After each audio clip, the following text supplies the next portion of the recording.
Sweatshirt Edition, Marriage Monday. Today we are going to talk about, start the intro. Do you want to do that one more time? It was bad. Today we're going to talk about why you either shut down or attack during fights. Start the intro.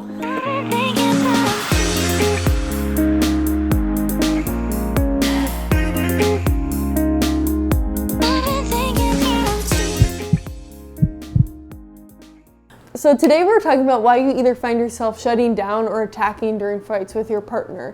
And before we even get into that, I think it's important to talk about how society really tells us that we shouldn't be codependent, we shouldn't have needs with our partner, we should be individuals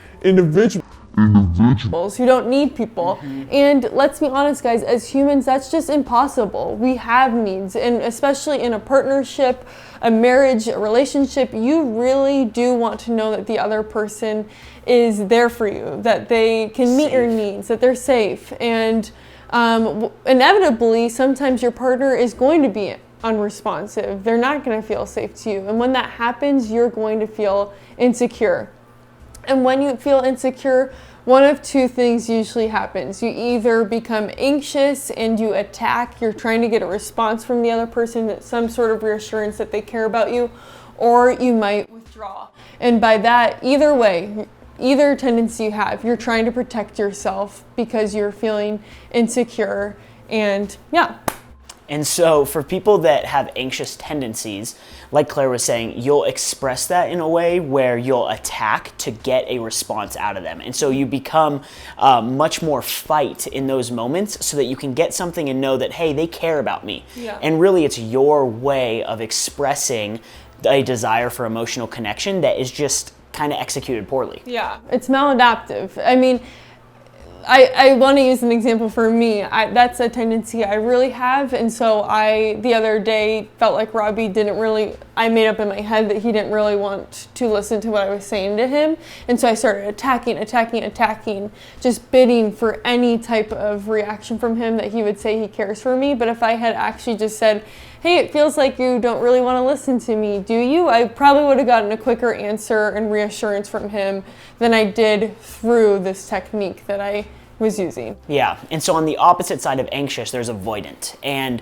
with people that have avoidant tendencies, which tends to be me, you find that you'll just shut down and really kind of go into your bear cave and try to avoid any sort of conflict or communication. And so it shows as a protest behavior of, I want connection, I want relationship, but I just don't know what to do. And it's really, that's how you've been wired and just trained. And a lot of this comes from relationships and also growing up. Yeah, from your early childhood relationship with your caregivers, but also any romantic relationships you've been in before your partnership. These are the ways that you got a reaction out of people, that you were able to protect yourself. And so they work, but they're maladaptive. I mean, it's not creating a healthy relationship or healthy communication. And so we're really talking about this so that you can start noticing these patterns that you're getting into. I noticed that I'm an attacker and Robbie's a withdrawer. And so it's more about noticing this pattern and viewing that as the enemy as opposed to your partner themselves. Yeah, exactly. And seeing that ultimately you each want emotional connection, and that's what those mean. Yeah, and that it doesn't mean that you actually are attacking or you actually just don't care and you want to avoid everything.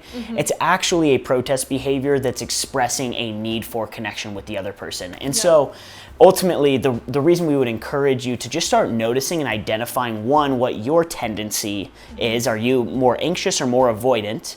And then two, really starting to see, like Claire said, that it is not the person that's the enemy, it is this trained behavior that they have. And hopefully it can give you some compassion towards the other. Yeah, so just slow down is what we would recommend.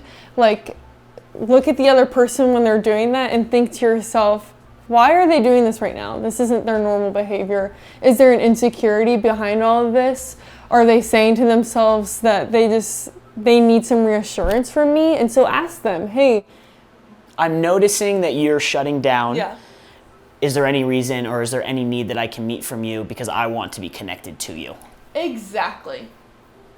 Well, we'll see you another time. And cut.